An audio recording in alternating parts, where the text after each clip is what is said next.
আসসালামু আলাইকুম ওয়া রাহমাতুল্লাহি ওয়া বারাকাতুহু। এখন একটা ভাইরাল ভিডিওর পরিপ্রেক্ষিতে আপনাদের একটু জিনিস দেখাই। ভিডিওটা ভাইরাল হয়েছে দেখুন।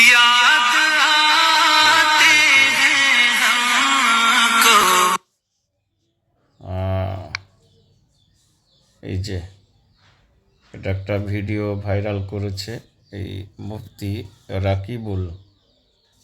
এই মুফতি রাকিবুল একটা ভিডিও দিয়ে রেখেছে আলাউদ্দিন জিহাদির বিষয়ে, যেটা আপনাদের খারাপ লাগবে।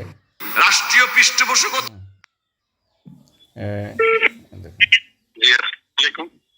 ওয়ালাইকুম আসসালাম। আপনি উল্টাপাল্টা হাদিস বলেন মাহফিলে, রেফারেন্স চলে, রেফারেন্স দেন না। এটা কোন ধরনের প্রতারণা জনগণের সাথে?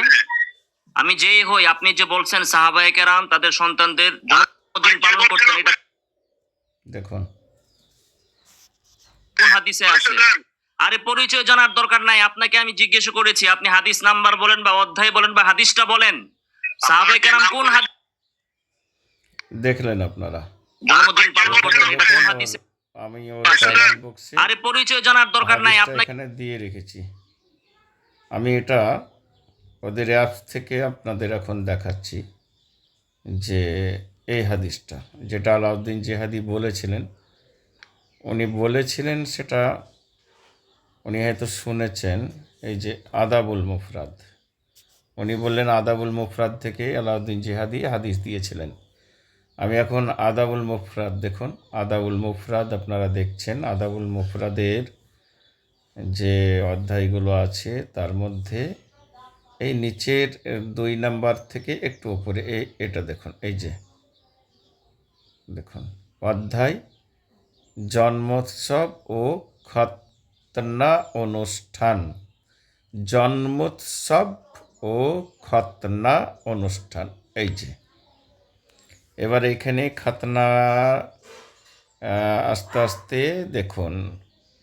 এই যে 602 পরিচ্ছেদ 602 হাদিস নাম্বার এ দেখুন 1265। 602 পরিচ্ছেদে কি আছে? এই দেখুন শিশুর জন্মগ্রহণ উপলক্ষে দাওয়াত। এখানে হাদিসটা আছে। এখানে জয়ীফ হাদিসের এবারতে কোথাও জয়ীফ ইমাম বুখারী রহমতুল্লাহ লেখেননি। মূলত এই হাদিসের কিতাব ইমাম বুখারী রহমতুল্লাহ আলাইহির সংকলিত হাদিসের কিতাব। কিতাবের নাম আল আদাবুল মুফরাদ। হাদিসটা আহলে হাদিসরা যেহেতু মানে তথাকথিত আহলে হাদিস, ওই পুরাতন যুগে যারা আহলুল হাদিস তারা নয়।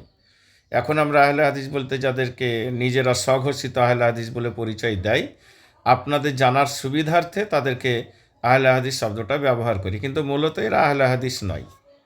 আহলুল হাদিস তারা তো জান্নাতি একটি দল, সে তো বহুত পুরাতন যুগের। এখন তারা আহলুল হাদিস হবে কী করে?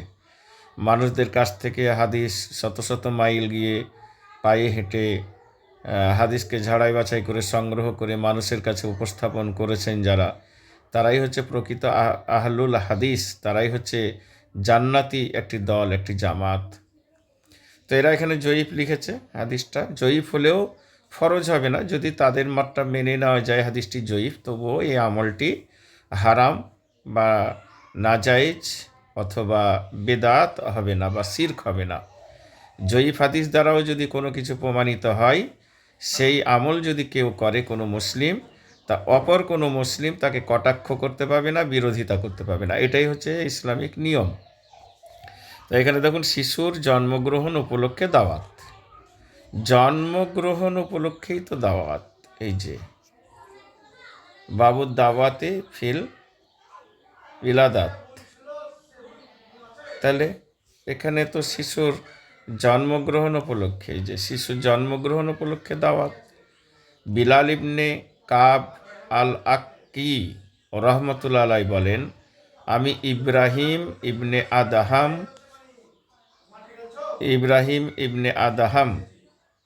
আব্দুল আজিজ ইবনে কুদাইদ ও মুসা ইবনে ইয়াসার রহমতুল্লাহ আলাই, ইয়াহইয়া ইবনে হাসান আল বাকরি, আল ফালাস্তিনির সাথে তার গ্রামে গিয়ে সাক্ষাৎ করলাম। তিনি আমাদের জন্য খাবার আনলেন। মোসা রোজাদার হওয়ায় খাবার গ্রহণ থেকে বিরত থাকেন।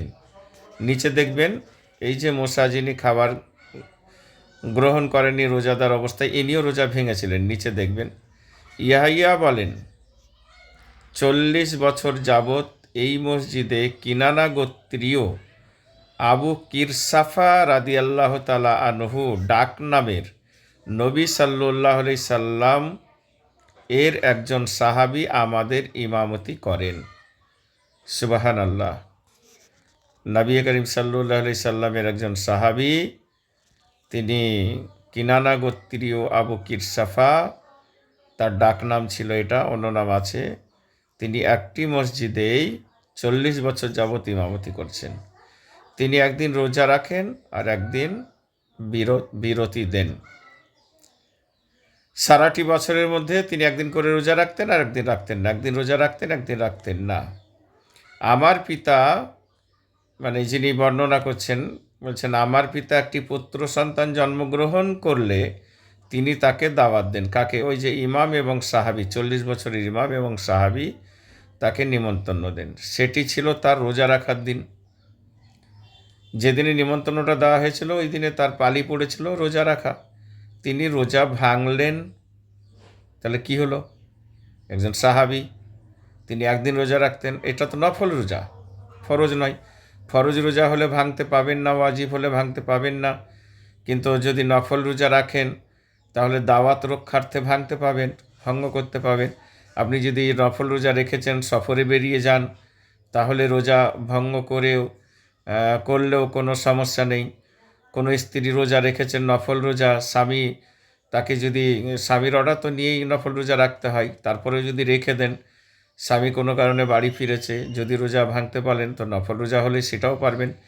ইব্রাহিম রহমতুল্লাহ আলাইহি উঠে দাঁড়িয়ে তাকে তার চাদরখানা উপঢৌকন দেন এবং মোসাও রোজা ভাঙেন।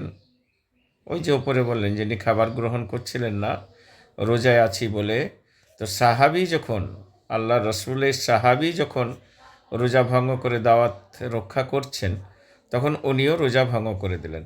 ইমাম বুখারী রহমতুল্লাহ আলাইহি বলেন, দেখুন এটা কোনো জামাতের ইমাম নয়, কোনো ফেরকার ইমাম নয়, পীর মাশায়েখদের কথা নয়, বাপদাদাদের কথাও নয়। ইমাম বুখারী রহমতুল্লাহ আলাইহি বলেন আবু কিরসাফা রাদিয়াল্লাহু তাআলা আনহুর নাম জানদারা ইবনে খাইসানা ছিল। তাহলে তিনি একজন সাহাবী। ওই যে এখানে কিনানা গোত্রীয় আবু কিরসাফা রাদিয়াল্লাহু তাআলা আনহু, আগে যেটা দেখে আসলেন, একবার দাঁড় করিয়ে দেখে নেবেন। এখানে এই যে 40 বছর যাবৎ এই মসজিদে কিনানা গোত্রীয় আবু কিরসাফা রাদিয়াল্লাহু তাআলা আনহু ডাক নামে নবী সাল্লাল্লাহু আলাইহি সাল্লামের একজন সাহাবী আমাদের ইমামতি করেন। তাহলে এই কিরসাফা রাদিয়াল্লাহু তাআলা আনহু, আবু কিরসাফা রাদিয়াল্লাহু তাআলা আনহুর নাম জানদারা ইবনে খাইসানা। কে বলেছেন?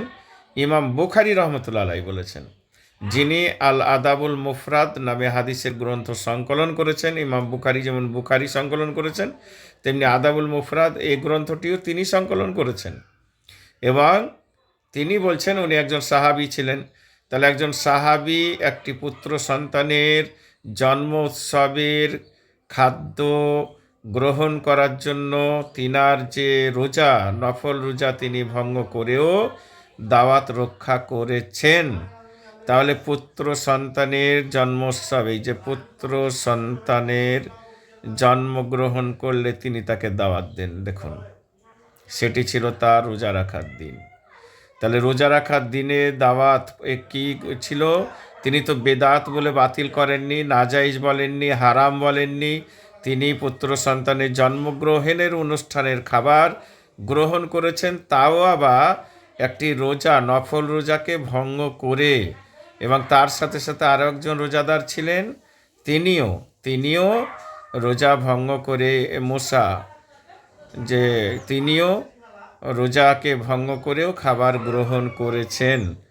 আফসোস লাগে এই সমস্ত তথাকথিত আলেমদেরকে দেখে যে এদের কতই না এরা মিসকিন হাদিসের জগতে, যে আদাবুল মুফরাদ কিতাবের নাম বলেছেন আলাউদ্দিন জিহাদি সাহেব, তারপরেও তিনিও বলছেন আদাবুল মুফরাদ, অথচ হাদিস দেন, দলিল দেন, দলিল দেন। হাই হাই, এরা কোন জগতে বাস করে? একবার আদাবুল মুফরাদ খুলে এ হাদিসটা 1265 নম্বর হাদিসটা পড়ে নিলেই তো পেয়ে যাই। যাক, আল্লাহ তাবারাক তাআলা এদের হেদায়েত করুন, আর আপনারাও এদের কাছ থেকে বেঁচে থাকুন।